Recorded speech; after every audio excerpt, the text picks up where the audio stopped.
462557. Bisa connect Bapak Ibu? Nah, apa tren perkembangan yang menyebabkan itu? Ya. Jadi yang pertama kita melihat pola dan trennya, gitu ya. Pola dan tren perkembangan yang menyebabkan Kementerian Agama itu belum optimal dalam menghadapi perkembangan kelompok-kelompok ekstrim beragama. Silakan Bapak Ibu beri komentar, pendapat terkait dengan pertanyaan tersebut.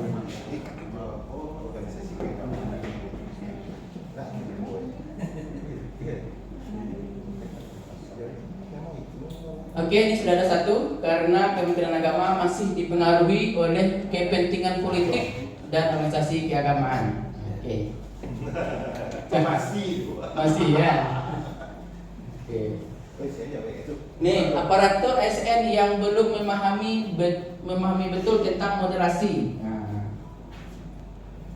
jadi ini masih banyak PR Pokja nih ya, untuk memberikan pemahaman kepada seluruh ASN. Biasanya jumlah masyarakat Indonesia yang perlu dibekali dengan moderasi beragama dan banyaknya jumlah organisasi yang terpapar. Karena Kementerian Agama kurang tanggap terhadap kemajemukan dan mementingkan golongan. Karena kita masih banyak menyelesaikan masalah daripada mencari akar masalah. Telah mengetahui fakta yang terjadi. Ini tutup ya,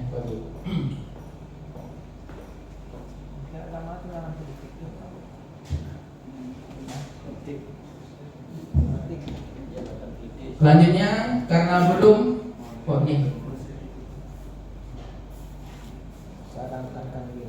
karena belum terjangkaunya sosialisasi moderasi sampai kalangan bawah, masih adanya masyarakat alergi dengan moderasi beragama ya.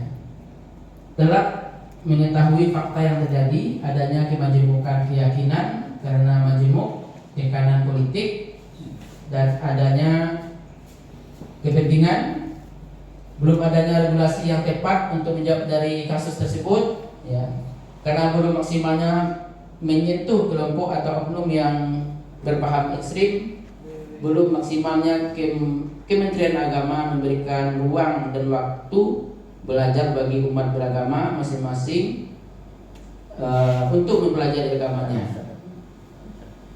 Banyaknya ASN Kementerian Agama yang belum memahami tentang moderasi beragama karena keterbatasan anggaran dari pemerintah terhadap kegiatan moderasi beragama, ekstrimnya masyarakat yang sulit untuk ajak kepada perubahan karena kepercayaan dari orang tua mereka yang telah berurat berakar dan hati mereka.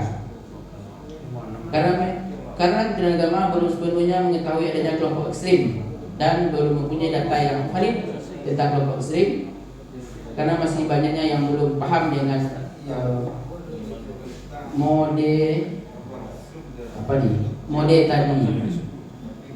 moderasi beragama tersebut.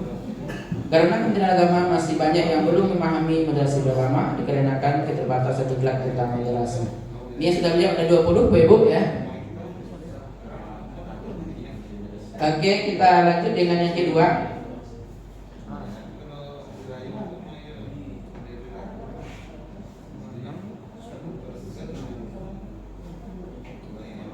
Langsung aja pertanyaan selanjutnya.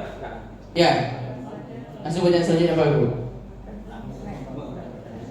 Yang selanjutnya Bapak Ibu, apa saja kondisi struktural dan sistematis yang menyebabkan hal tersebut ya? Dilihat dari sisi struktural, tradisi, organisasi masyarakat, kebijakan pemerintah. Ya. Silakan Bapak Ibu berikan pendapatnya. Jadi apa saja kondisi struktural dan sistematis yang menyebabkan tren tersebut? Ya, misalnya masih banyaknya pegawai Kementerian Agama itu yang belum tahu dengan moderasi. Nah, itu masih banyaknya masyarakat yang terpapar kelompok ekstrim. Atau apa kondisi struktural atau sistematis yang menyebabkan Bapak Ibu?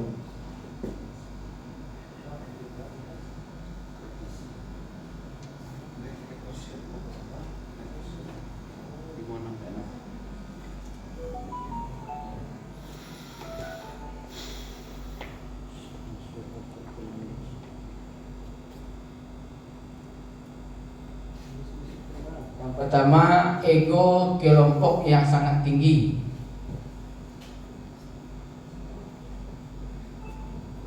Keberagaman masyarakat yang sulit terkendalikan, terkondisikan.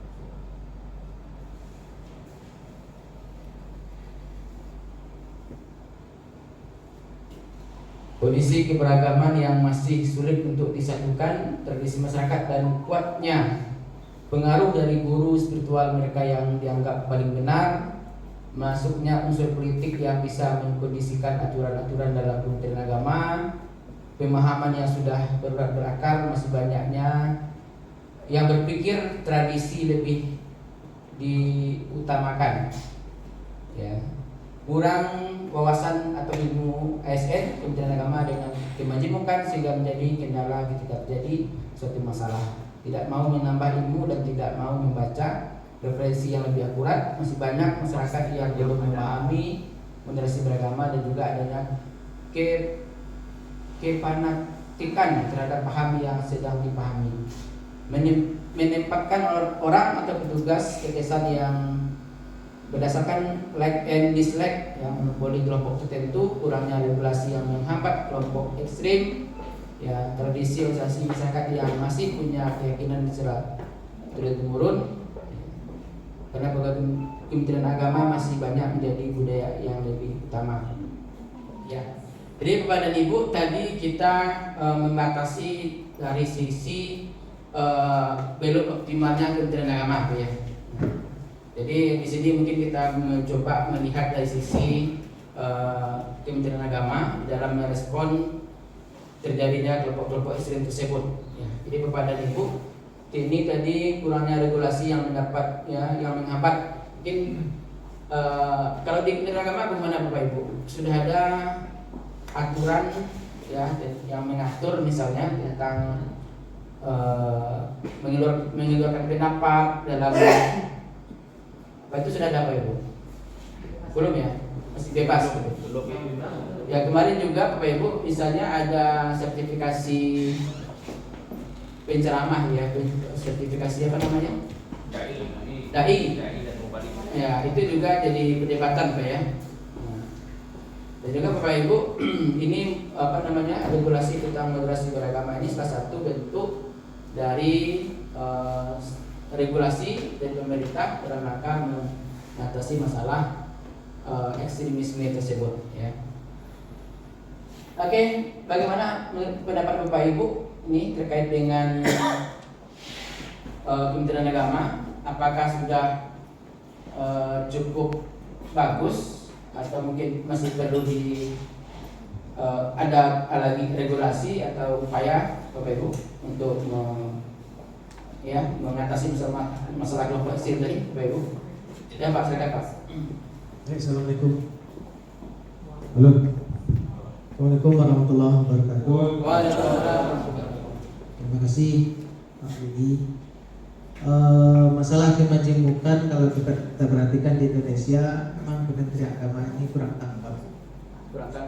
Karena tokoh-tokoh yang ada di Kementerian Agama atau Kemenak kita saja yang di pusat itu, apalagi yang sekarang ini, belum pernah ada menanggapi masalah kegemukan ini. Yang pernah menanggapi kemajemukan yang ada di Indonesia itu MUI.